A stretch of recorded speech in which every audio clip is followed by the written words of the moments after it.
Well, I just finished watching X-Men Apocalypse, and Apocalypse is the perfect word for it. They spent, according to some of the things I found, 178 million, 234 million on that movie, which would pay for about 1,161 school teachers, about the same number of police officers, and a few more firefighters for a year. And you'd need all of them to put out the fires this movie started. I don't know how many cities they destroyed. And it's interesting with the CGI, they tend not to show people anymore. It's just the buildings, the vehicles, um, the loss of life is totally sanitized. The movie starts with an Egyptian bit. I can't tell if it's taken out of the Mummy, Tomb of the Mummy, or Stargate, or The Fifth Element, or In Search of Ancient Astronauts, or all of the above. But the Egyptian thing's been mined over and over again. And then we're brought to the future, which I guess is the 1980s. And where there was still a Cold War going on. And this fellow, Mr. Apocalypse, shows up and takes everybody's nuclear weapons away from them so they can't use them, I guess, against him. I suppose that's the idea. Or to show us how feeble we are. I never understand these villains, whether in a James Bond movie or any other movie. They want to cleanse the world. And yeah, he uses the word cleanse. And start over, but with what and for what purpose? So people can worship him? It's never clear what the motive is. And the main guy, Magneto, his parents, I guess, were killed in Auschwitz. His psychology makes absolutely no sense. Here's a man who lost his family in the extermination camps, which he destroys, and then he stands by while Apocalypse wipes out a city that has done and nothing to him, or even Apocalypse for that matter. And then he slaps a brand new pyramid on it, so he can transfer his consciousness from Charles Xavier to himself, so he can, I don't know, live longer.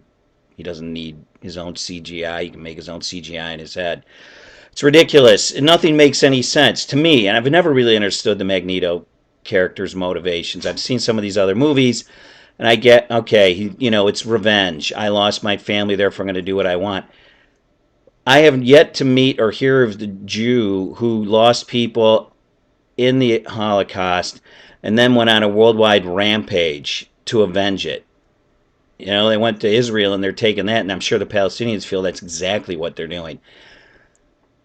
I think that motivation is completely different than what Magneto does in the X-Men movies. Where he's basically taking revenge. There's no homeland. There's no motivation other than to kill, kill, kill. And I certainly don't think you can ascribe that to the Jews. So the psychology makes no sense to me. And he's an important character apparently in this franchise. I think it's a major problem. Uh, as for the others, I tried to find out how much they all got paid, how much is spent on CGI, how much is spent on the characters. I mean, I recognize some of these actors, like Jennifer Lawrence. Um, and actually, I liked her in Silver Linings Playbook, but the Hunger Games were kind of silly. Look at the honest trailers for an honest assessment of those movies. So the huge amount of money is spent on the CGI, and it just goes on and on and on. And who knows how many thousands of people um, are exterminated in the course of this. This seems to be a trend in movies, maybe since 9/11. I wonder about our national psychology. Since we don't have a Soviet Union and the Chinese are basically beating us economically, it's not really a military thing. So we have these um, world-ending scenarios set up. I don't know, to present mass destruction. I really don't understand it, and I've been thinking about it a lot. So it's interesting to watch these movies and see what is it about Americans. And actually, the international gross is higher than the American. Not probably, on a per capita basis, not. But I think this movie was two or three times, at least when the internet I looked at. Here we are at the end of October. That's the other thing. They spent all this money on the movie, and Trump, I heard the other day, spent $50 million on his election campaign. Whatever you think about the guy, he certainly provided a lot more entertainment for $50 million than this movie's provided with its 178 or 234 million. So I think when you watch this movie or you think about it or if you liked it, I think it'd be interesting to ask yourself, How do I feel while these people are standing around and cities are being destroyed? Does their psychology make sense? Do their actions make sense? And essentially, the rest of the world is just a backstop to a handful of people um, playing out. I'm not even sure it's their fantasy. In the case of Apocalypse, I guess it is, and maybe Magneto to some extent, a revenge fantasy on people who really didn't do anything to him. It's interesting, too. Magneto starts out working in a steel mill in Poland in the 1980s. That's where the Solidarity movement started. That was going to bring down the Soviet Union. Now, there's a story. I thought there was going to be something to that, and I felt like that was interesting. And then in the end, he comes back to the steel factory because I guess they ratted him out because he had a special ability resulting in, through a series of events, the death of family members. And he's there to kill his fellow steel workers. I guess if we're that hurt, any level of violence is justified. Isn't that really where we're at? Isn't that the test? At what level of personal affliction are we justified in doing whatever we want? And of course, if you have superpowers, you don't really have the same constraints. And that in itself becomes an additional justification. I think this movie I've heard about, The Purge, may really be getting close to it, is that we really don't want to have any constraints on our behavior. I think, on the other hand, it's troubling, like in this election cycle, there's a reason people speak in a politically correct fashion, because if you listen to the politically incorrect all the time, well, sooner or later, I think it affects you. Hitler certainly thought it did. And why do people in totalitarian countries like the Chinese and Russians control the media? They obviously think what people see and hear makes a difference in what they think and what they'll do.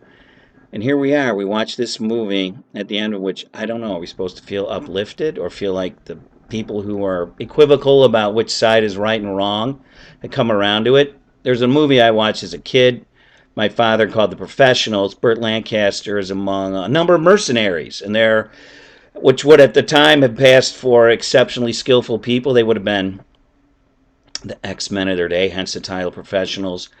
Although I don't know why it's X-Men. Shouldn't it be X-People or X-Men and women? Or maybe this movie should have been X-Women, since Jean Grey is the one that shows up and delivers the coup de grace to Apocalypse without her unleashing her Shiva-like destructive powers. I think we would have lost.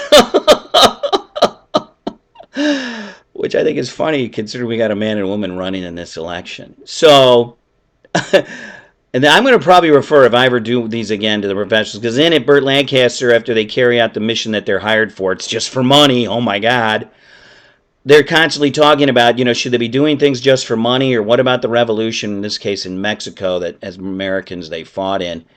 And someone says, well, didn't you believe in the revolution? Because, Mexico kind of swung from dictatorship. They didn't have democracy in the easy fashion we've acquired it.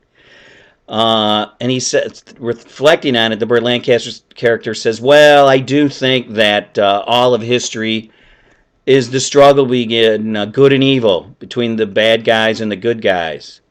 He says the question is, which guys are the good guys? And that's really, I suppose, the only interesting thing Apocalypto, or whatever his name is. And there's a movie, Apocalypto, whatever you might think of Mel Gibson and his revenge fantasies.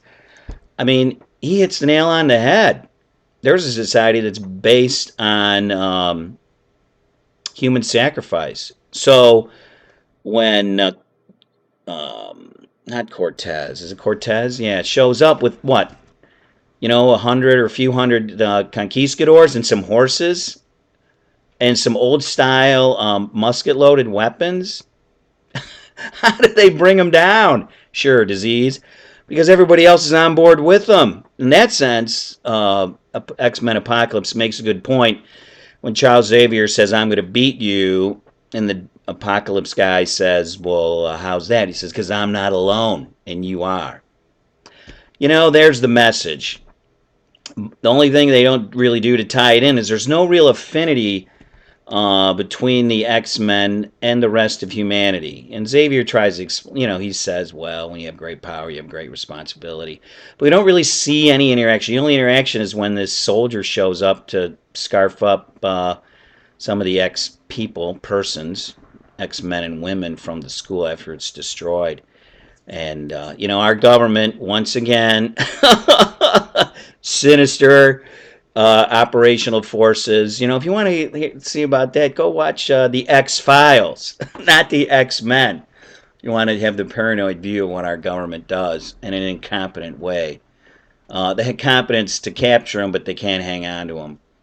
And then one guy, the leader of the operational department, he turns out to be a snake.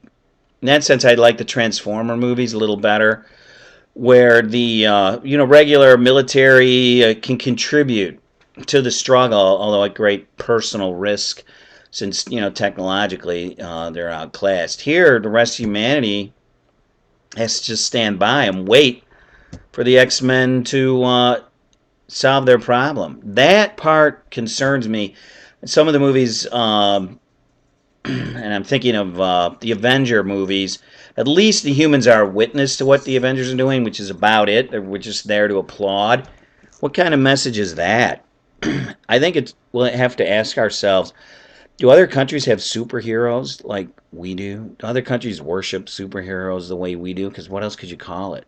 If you're going to put 200 million down on the table, these people out in California, I assume they know their business when they're making movies and what to invest in, which means they know or think they know what we as Americans and people around the world are going to want to see. We want to see superheroes solving our problems, even if a few 100,000 of us are collateral damage along the way, which was really not the way I want to go.